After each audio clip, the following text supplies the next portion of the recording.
connection before was bad. I was getting ready to send you a message to tell you to log out, and you did that, so. All right, we're good. All right, Ben, you want to go ahead and start us on a record then? Yes, sir. Recording in progress.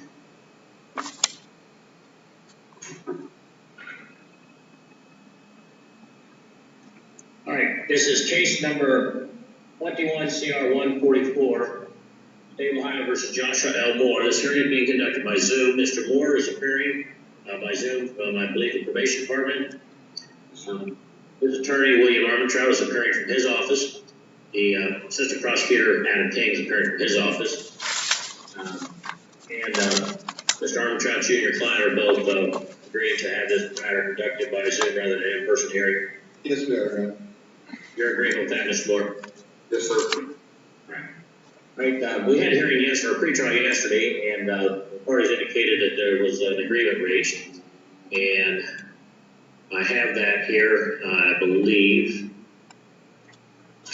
Let me see where. Well, let me hold on a minute. I need to open that up. I thought I had it open, but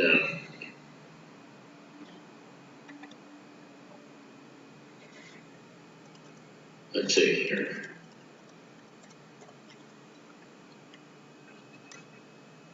All right.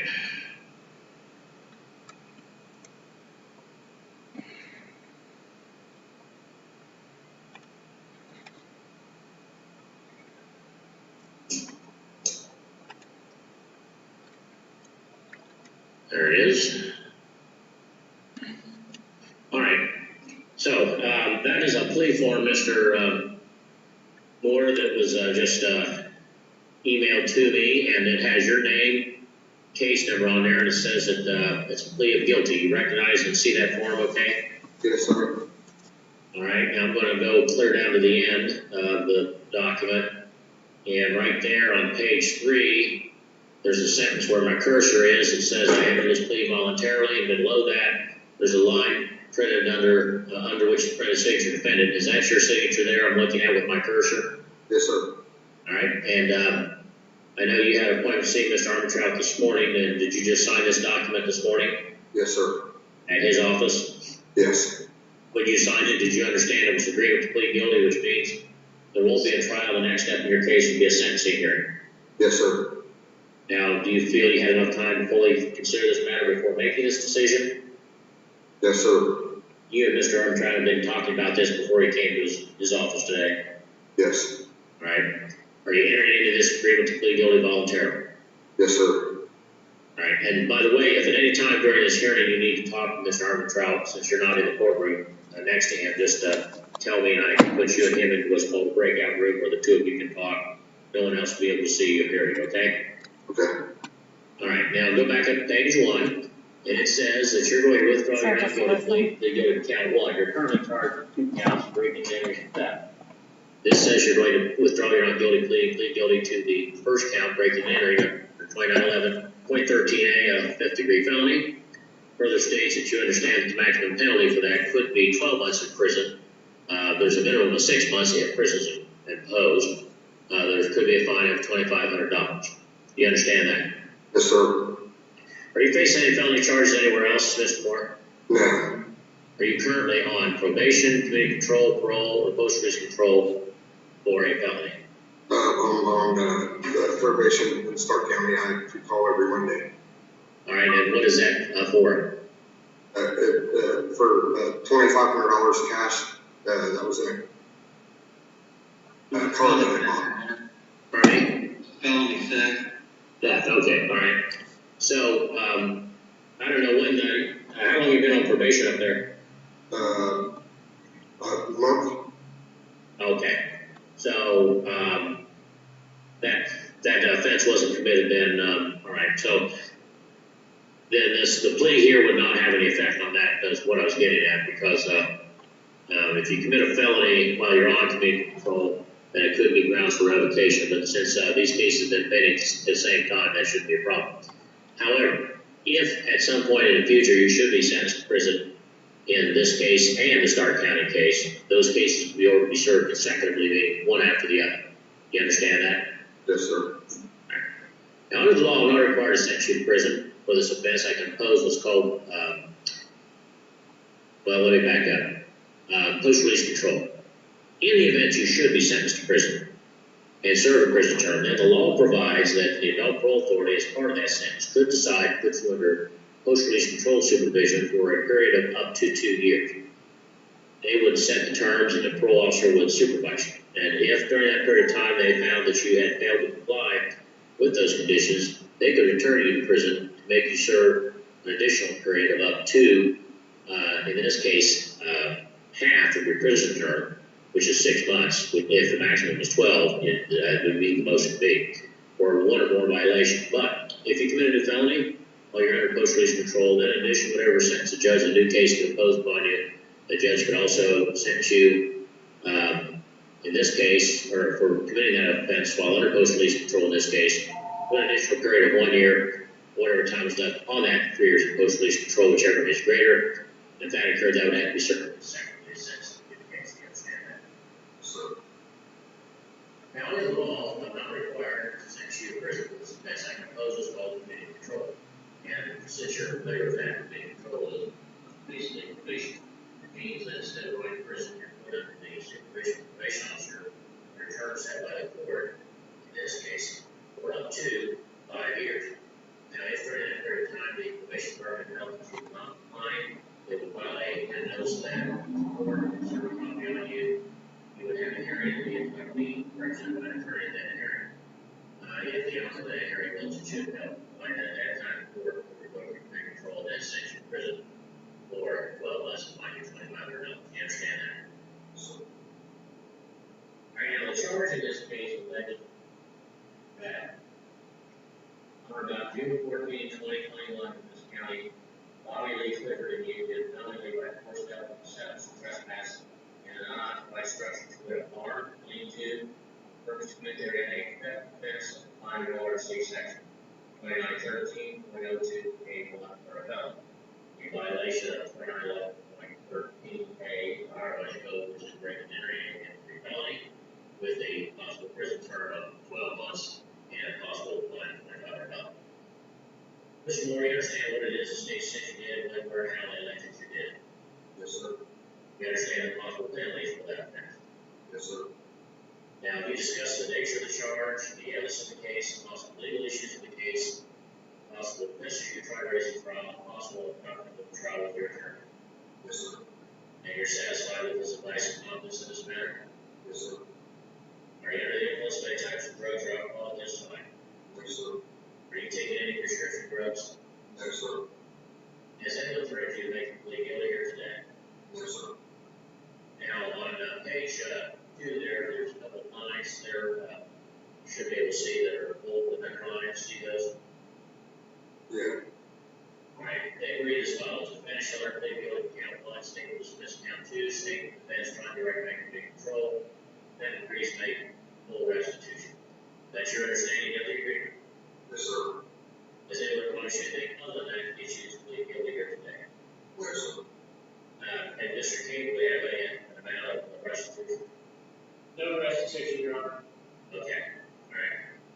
Now, Mr. Moore, under the law, the matter of sentencing is referred to the judge, not to the parties. So even though there's an agreement between the state and you that you should receive a committee control sentence, I'm not bound by that recommendation. So once I receive all the information that's presented regarding the matter of sentencing, I decide that's not the correct sentence. I could impose a sentence of prison in order to I thought that was the right thing to do. You understand that? Yes, sir.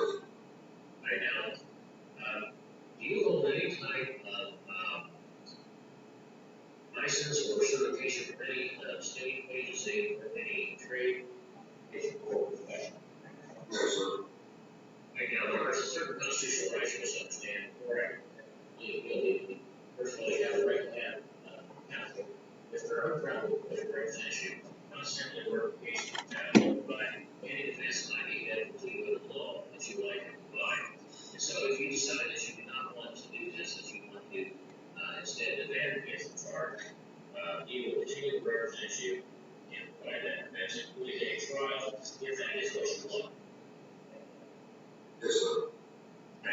Constitution, you have a right to have a jury trial. As a matter of which 12 people will be selected from a group of citizens that are sons for jury to be under trial. They are, those people who have to live in this county.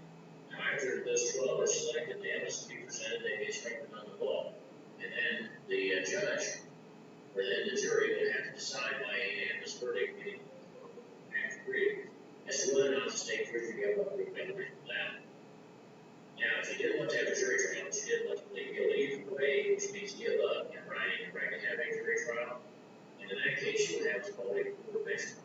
And that means that the judges will hear the evidence and apply the law and make the decision whether or not the state proved your guilt of proof beyond a reasonable doubt to the jury.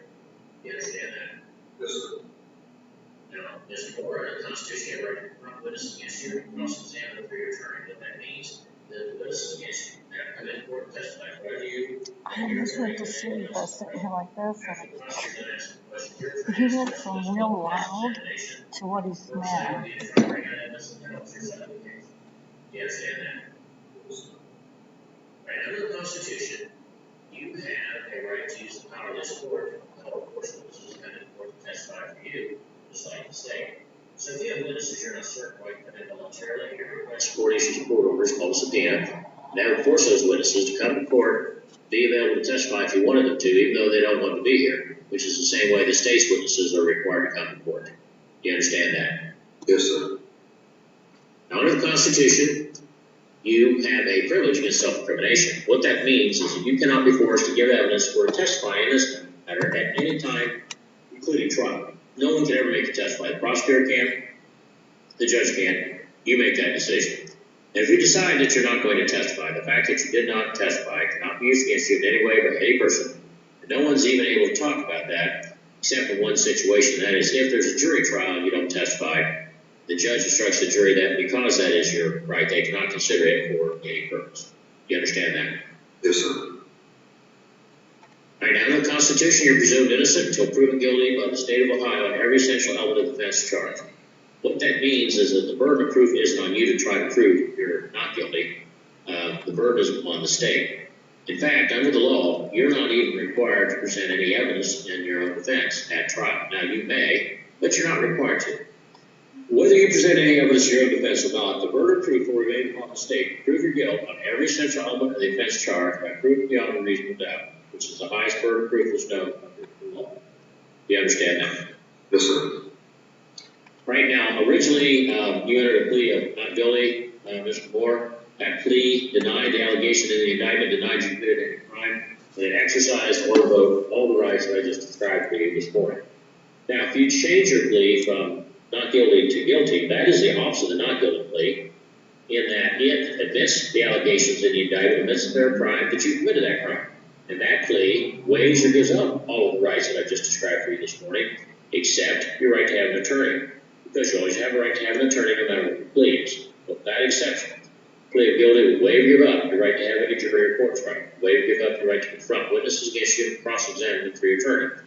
Waive or give up your right to use the power of the court to compel or force witnesses to come to court to testify for you, the same as the state.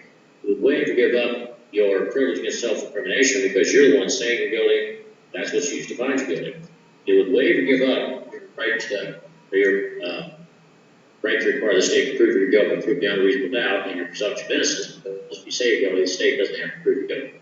It also subjects you to being sentenced immediately by the court. And finally, it waives gives up any right to file an appeal you think you may have had up to this point in the case. Now, if I sentence you to the maximum sentence or under other certain limited circumstances, you can file an appeal. Any appeal would have to be filed within 30 days of your sentencing entry being filed. Do you understand that? Yes, sir. And are you a U.S. citizen, Mr. Moore? Yes, sir. And you're entering into this agreement to plead guilty voluntarily? Yes, sir. Right now, do you have any questions about the charge or the possible penalty? No, sir. Do you understand? Yes. Do you have any questions about the plea agreement? Yes, sir. Do you understand? Yes, sir. And again, you understand the recommendation on sentencing is not binding on the judge. Yes, sir. Do you have any questions about the constitutional rights I've explained? No, sir. Do you understand those? Yes, sir. Do you have any questions about the plea of guilty, what it means, what will happen if we enter that here today? No, sir. Do you understand that? Yes, sir. Is there anything you need to speak with Mr. Armentrout about before we go any further? No, sir. Any questions about anything that I explained to you here? This is your decision to throw the charge, the agreement that we just got over. Yes, sir. Right, and that's the charge of the language on about. Obviously, for the union, by force, trespass, not by structure to wit. Harm, into, or perpetrate their intent, as defined in RC section 2913.02A1 or a felony, violation of section 2911.13A firearms code, a 50-degree felony charge of breaking and entering, carrying possible prison term of 6 to 12 months and $5,000. Yeah. Alright, the court finds on this day of the court that the defendant applies all his constitutional rights under the military waiver of the same percent for Rule 11. Please accept the word filed. The defendant is found guilty of count 1, breaking and entering, as charged therein. Count 2 is dismissed. Court will order a pre-sentence investigation by the probation department. Bond will be continued. Sentencing will be set for January the 5th, 2022 at 9 a.m. Since you're right there at the probation department, you'll need to make an appointment for you to see Mr. Fulton, I believe, to do the pre-sentence interview. And continue. Yes. Did you say January 5th at 9 o'clock? Yeah, that's a Wednesday, I believe. Yes, I have a half day starting at 8 o'clock in June for that day. Okay. Just a half a day? Yes, sir.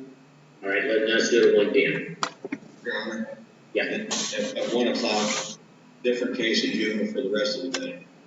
All right. How about the next day, January the 6th, or January 6th at say 1 o'clock?